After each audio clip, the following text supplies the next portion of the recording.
यो नमो नमः श्रीमन्महागणाधिपतये नमः ऐं महासरस्वत्यै नमः श्रीपादवल्लभा नरसिंहसरस्वती श्रीगुरुदत्तात्रेयाय नमः सरस्वती नमस्तुभ्यं वरदे कामरूपिणी विद्यारम्भं करिष्यामि सिद्धिर्भवतु मे सदा गुरवे सर्वलोकानां विषये भवरोगिणां निधये सर्वविद्यानां दक्षिणामूर्तये नमः।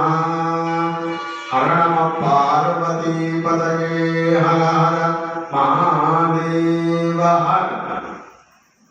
శ్రీ జ్యోతిర్వాస్తు విద్యాపీఠ సభ్యులకు సేవకులకు వీడియో చూస్తున్నటువంటి ప్రతి ఒక్కరికి కూడా శుభ ఆశీర్వచనాలను అందజేస్తూ విద్యాపీఠం అతి వైభవంగా సింధు పుష్కర మహోత్సవాన్ని నిర్వహణ చేసి ఉంది. ఆ తర్వాత నుండి అనుకుంటూ ఉన్నాం ప్రతిరోజు కూడా ఒక వీడియో రూపొందించి అక్కడ జరిగినటువంటివన్నీ కూడా చెప్పాలని. కానీ విద్యాపీఠంలో సుమారు ఒక 25 రోజులు సిద్ధాంతి గారు లేకపోవడం ద్వారా అనేక మంది ఆశ్రితులు ఆశ్రమానికి రావడం జరిగింది. దానివల్ల సమయం వీరి దాకా వీడియో చెప్పలేకపోవడం జరిగింది. అందువల్ల ఈరోజు అక్కడ జరిగినటువంటి సింధు పుష్కర మహోత్సవం విద్యాపీఠము గత 18 సంవత్సరాలుగా అనేక ఆధ్యాత్మిక ధార్మిక కార్యక్రమాలను నిర్వహణ చేస్తుంది. దాని పరంపరలో పుష్కర స్నానాన్ని ఏర్పాటు చేసుకుని ఉన్నాం. 12 నదులకు పుష్కరం వస్తుంది. గోదావరి నుండి గోదావరి పర్యంతం పుష్కర స్నానాన్ని చేద్దామని సంకల్పం చేసుకుని ఉన్నాము. దాని అంతర్భాగంగా 7వ నది అయినటువంటి సింధు నది పుష్కరం చరిత్రలో నిలిచిపోయేటువంటి విధానం విద్యాపీఠములో సువర్ణాక్షరాలతో లిఖించదగ్గ అతి గొప్పదైనటువంటి పుష్కర యాత్రను విద్యాపీఠం చేసి ఉన్నది. మేలుతంత్ర విధానంలో లక్ష్మీశాంత డెవలపర్స్ ద్వారా 31 నుండి 4వ తేదీ వరకు అతి వైభవంగా శతచండీ యాగాన్ని రశ్మిమాల శతచండీ యాగాన్ని నిర్వహణ చేసుకుని ఆ అవకృత కలశంతో ఆ యాగస్థలి నుండే విద్యాపీఠం బృందం సంతర్తికంగా సిద్ధాంతి గారి యొక్క శిష్య బృందం ప్రత్యేకంగా అందులో ఉన్న 11 మంది కూడా శిష్యులు సిద్ధాంతి గారి శిష్య బృందం కలిగి వెళ్ళింది పుష్కరాలకు. 4వ తేదీ రోజు 5:04 సుముహూర్తమున మధ్యాహ్నం పూర్ణాహుతి చేసి అమ్మవారిని ఆరాధన చేసుకొని అవకృత కలశ స్నానము చేత యాగస్థలి నుండి ప్రారంభమై ఆశ్రమానికి వచ్చి నమస్కారం చేసుకొని బయలుదేరి వెళ్ళింది. 11 మంది సభ్యులతో సిద్ధాంతి గారి యొక్క శిష్య బృందం పుష్కరాలకు బయలుదేరి ఉన్నది 4వ తేదీ రోజు. ఇక అత్యద్భుతమైనటువంటి ప్రయాణం సర్వానందకరీమజేజోతత్వం సాం శశాంక ప్రభాం త్రక్షీం చోర్ధ్వకరద్వయేణ దదతీం పాశముసృం చక్రమ ధోర్భ్యాం చామృతపూర్ణ కుంభమలాం ముక్తాక్షమాలాపథో గంగా సింధు సరిద్వరా విరచిత శ్రీతీర్థశక్తిం భజే. అన్ని పుష్కరాలలోకెల్లా గంగా పుష్కరం సింధు పుష్కరం అతి ప్రధానమైనటువంటి. గంగా అంటే మన దక్షిణ గంగా గోదావరి, ఉత్తర గంగా గంగా. ఇక రెండవది సింధు. సింధు శివుడి యొక్క జటాచూటము నుండి ఉద్భవించినటువంటిది. ప్రస్తుతం మానస సరోవర ప్రాంతంలో ఉద్భవించి కైలాస పర్వతం యొక్క అడుగు భాగము నుండి సింధు యొక్క నది ధార ప్రారంభమవుతుంది. 2880 కిలోమీటర్లు సింధు ప్రవహించి అరేబియా సముద్రంలో కలుస్తుంది. ఇటువంటి మహా పొడవైనటువంటి నది, అతి పవిత్రమైనటువంటి నది. ఈ నది కేవలం హిమాలయాలలో మాత్రమే ప్రవహిస్తుందండి. హిమాలయాలలో అతి దుర్భేద్యం. అందుకనే సింధు నదిలో స్నానము చేయడము సముద్ర స్నానముతో సమానము అని అన్నాడు. 12 పుష్కర స్నానాలు చేస్తే ఎంతైతే ఫలితం వస్తుందో ఒక్క సింధు నదిలో ఆచరణ చేస్తే అంత ఫలితం వస్తుంది. అంత కష్టతరమైనటువంటి యాత్ర. చుట్టూ హిమాలయాలంటే వెళ్ళడం ఏ విధంగా విద్యాపీఠం చేసి ఉన్నది. మీరు అన్ని ప్రతిరోజు వీడియోస్ చూసి ఉన్నారు. ఈరోజు కూడా కొన్ని వీడియోస్ మీకు అప్లోడ్ చేస్తున్నాను. మనాలి నుండి 360 కిలోమీటర్లు మంచులో ప్రయాణం చేయవలసి వచ్చింది. పూర్తి మంచు. ఇక మనకేమి కనబడదు. ముందుంది ఏ నడక ఉన్నది ఏముంది పక్కన అంతా మంచుమయం. -6 degrees లో కూడా విద్యాపీఠం ప్రయాణం చేసి ఉన్నది. ఆ వీడియోస్ కూడా చూసి ఉన్నాను. మీరంతా అనితర సాధ్యం. 13 నాడు ఉగాది ఉత్సవం మనాలిలో నేను ప్రత్యక్షంగా చూస్తూ ఉన్నాను. అప్పుడు చూస్తూ ఉన్న సమయంలోనే అమ్మవారు మనకు అనుగ్రహించింది. లేఖ వచ్చింది మాకు, మీరు ప్రయాణం పైకి వెళ్ళడానికి సిద్ధం అని. మనాలి నుండి 580 కిలోమీటర్లు ప్రయాణం చేయవలసింది. అందులో సుమారు 180 కిలోమీటర్లు మాత్రమే మంచు ఉండదు. మొత్తం మిగిలినదంతా మంచుతో 360 రోజులు కప్పబడి ఉంటుంది. ఎన్ని మీటర్లు? 30 మీటర్ల మంచు ఉంటుంది. అంత గొప్పది. 30 మీటర్లు భూమి మీద, భూమి కనబడదు, కొండలు, అసలు చెట్లు ఉండవు. మొత్తము మంచుతో నిర్మితమైన దాంట్లో కేవలం రోడ్డు, మనం ప్రయాణం చేసే వెహికల్ పట్టేంత రోడ్డు మార్గమే ఉంటుంది. చాలా దుర్భేద్యమైనటువంటి ప్రయాణం. ఒక అడ్వెంచర్. విద్యాపీఠం ద్వారా ఒక అడ్వెంచర్ ఈ యాత్ర. 13 నాడు అమ్మవారు అనుకుంటున్నామని 14 నాడు బయలుదేరాము. అనివార్య పరిస్థితులు అక్కడ మంచు కూడా వల్ల కెల్లాంగ్ అనేటువంటి పట్టణంలో ఉండిపోయాము. 15 కూడా వెళ్ళాము. ఇక మనకు సాధ్యం కాదని అమ్మవారికి అర్పణ చేశాం. 17 రాత్రికి శ్రీత్యా పారాయణం చేసి అమ్మవారికి, అమ్మ ఇక నీవే ప్రయాణం చేయాలి. మనుషులతోటి కానీ ఎవరితోటి కానీ అధికారులతోటి కానీ ఎవరితో సాధ్యం కాదు.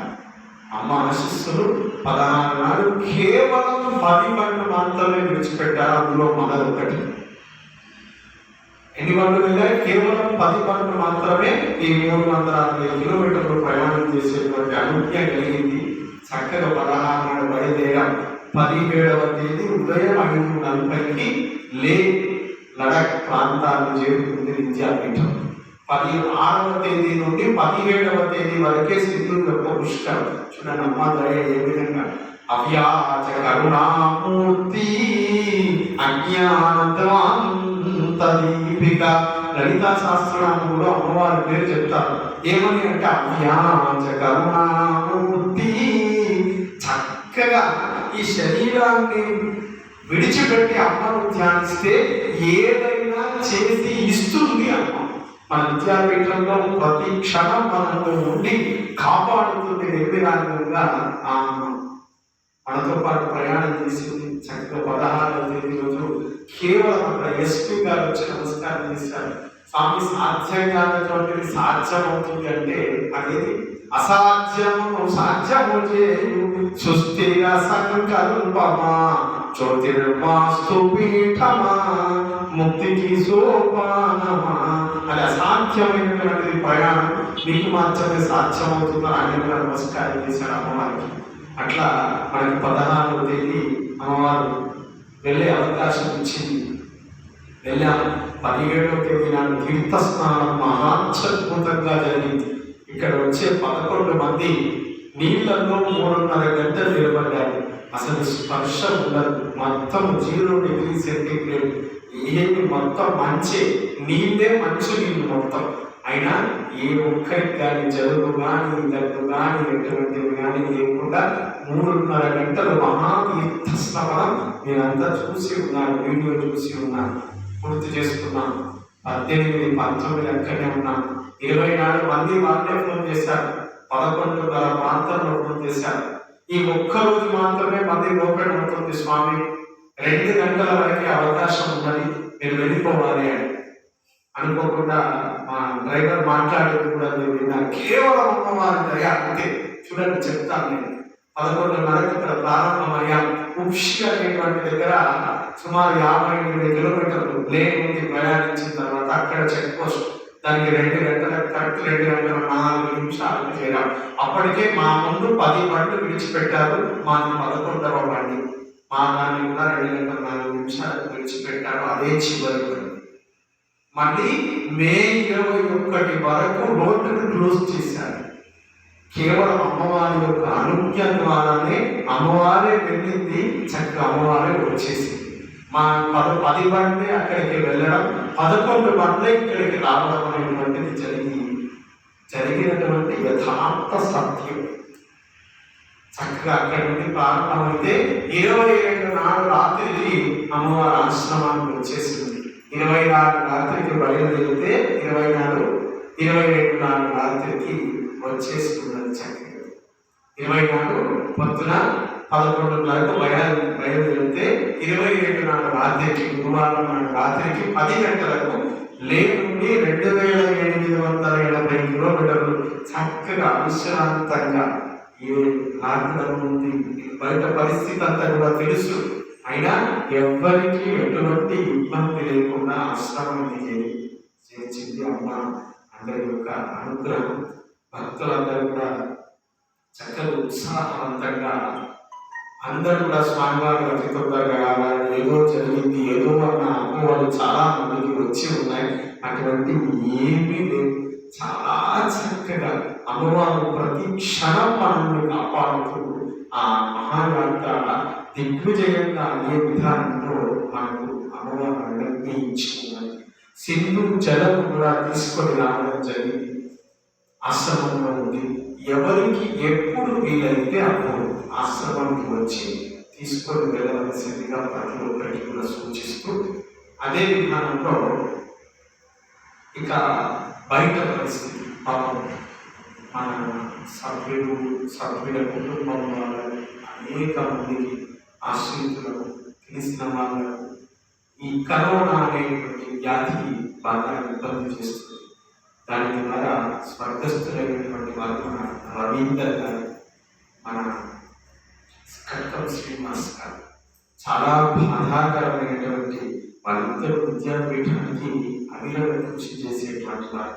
మా రవీందర్ గారి సేవ, భోజన సేవ ఎక్కడ ఉన్నా కూడా వడ్డనలు వచ్చేటువంటి వారు.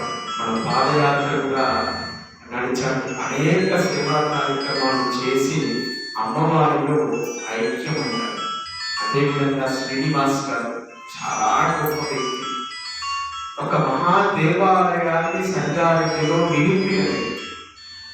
మా శిష్యత్తులు ఆయన చాలా బాధాకరమైనటువంటి వార్త. అమ్మవారు వాసవి కన్యకా పరమేశ్వరి దేవాలయ నిర్మాణానికి గత 4 సంవత్సరాల నుండి ప్రతి ఒక్క విషయాన్ని నాకు అడిగి చేయడము, మహాత్మ స్వామి దగ్గరికి వెళ్ళడము, అందరినీ కలుపుకొని మన వార్షికోత్సవం కూడా ఘనంగా పూర్తి చేశారు. మరి ఆ సేవా ఫలితము మరి ఏంటో అమ్మవారి దయ అతన్ని తొందరగా మన నుండి భౌతికంగా దూరం చేసింది, మానసికంగా మాత్రం కాదు. ఆయన ఎల్లప్పటికీ మన అమ్మవారి రూపంలో, అక్కడ ఉన్నటువంటి వాసవి కన్యకా పరమేశ్వరి రూపంలో ఆచంద్రారకం ఉండే సేవ చేసినటువంటి గొప్ప వ్యక్తి కట్కం శ్రీనివాస్ గారు. ఇట్లా అనేక దుర్వార్తలను మనం వింటూ ఉన్నాం. బయట ప్రపంచం కూడా బాగలేదు. 80% జనులకు అందరికీ కూడా వచ్చి ఉన్నది, చెప్పలు కొనుక్కుంటున్నారు బయటకి అందరం. అందుకనే ఈరోజు ఆశ్రమంలో ఒక మహత్వపూర్ణ కార్యక్రమాన్ని ప్రారంభం చేస్తున్నాం. భాగవత సప్తాహం చేస్తూ ఉన్నాం. 7 రోజులు సిద్ధాంతి గారు చక్కని ప్రవచన కార్యక్రమాన్ని, అదేవిధంగా పారాయణ కార్యక్రమాన్ని ఆచరణ చేస్తాం ఆశ్రమంలో.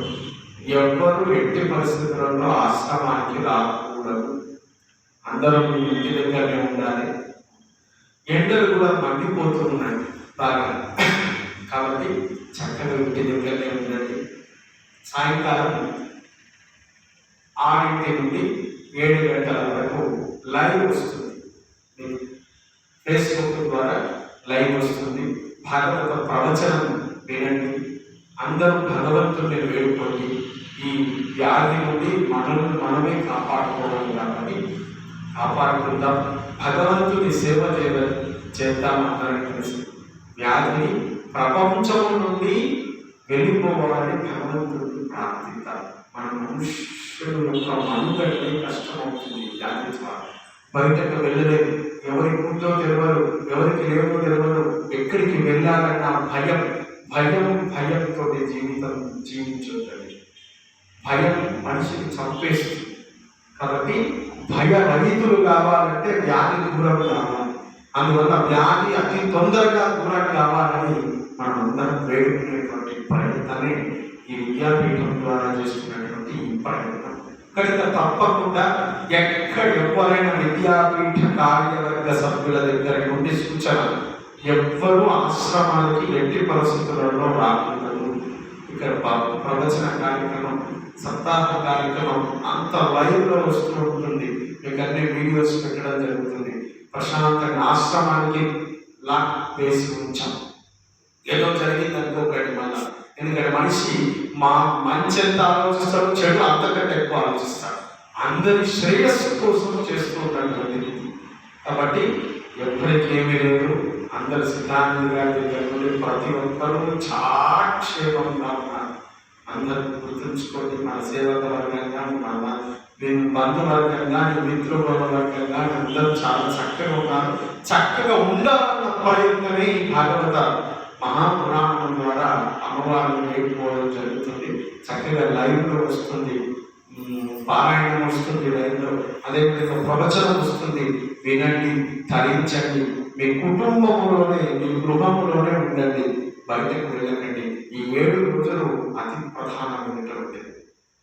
తర్వాత మే 6వ తేదీ రోజు మనం శంకుస్థాపన చేసి 4 సంవత్సరాల కాలం పూర్తయి 5 లోపలికి ప్రవేశిస్తున్నాం. అందరూ యథావిధిగా ఇక్కడ భజన చేస్తారు. అందరూ భజన చేసి మన వాట్సాప్ నంబర్ మీకు అందరికీ తెలుసు, 73334234 నెంబర్కు వాట్సాప్ పెట్టవలసింది. ప్రతి ఒక్కరు ఎవరి ఇంట్లైనా సరే మీరు ఎక్కడ ఉంటే అక్కడ భజన చేసి దాన్ని వీడియో తీసి దాన్ని పెట్టవలసిందే. మన దాంట్లో గ్రూప్లో అప్లోడ్ చేయడం జరుగుతుంది. అందరం భగవంతుడిని ఈ 7 రోజులు ఉత్కృష్ట సమయం బయట అర్థం చేసుకోండి. మా జ్యోతిష్ శాస్త్ర పరిభాషలో కూడా ఉత్కృష్టమైనటువంటి సమయం. మే 10 వరకు బయట ఎవ్వరూ తెలియదు. అందరూ నేను స్థలాల్లో, నేను ఆశ్రమంలో ఉన్నాను, నేను ఆశ్రమంలోనే ఉంటాను. చక్కగా సేవన చేసుకుంటారు. మీరు మీ స్థలాలలో ఉండి భగవంతుడిని ధ్యానం చేయండి. లోకము నుండి అతి తొందరగా కరోనా వెళ్ళిపోవాలని నమస్కారం చేసుకోండి. రోజుకు ఒక స్తోత్రాన్ని నేను పంపిస్తాను. అత్యద్భుతమైనటువంటి స్తోత్రం, వినవలసినటువంటి స్తోత్రం. అది వినండి, దాని ద్వారా వేడుకుందాం. ప్రజలందరూ కూడా క్షేమంగా ఉండాలని భగవంతుడిని కోరుకుందాం. అవధూత చింతన శ్రీ గురుదేవ దత్త.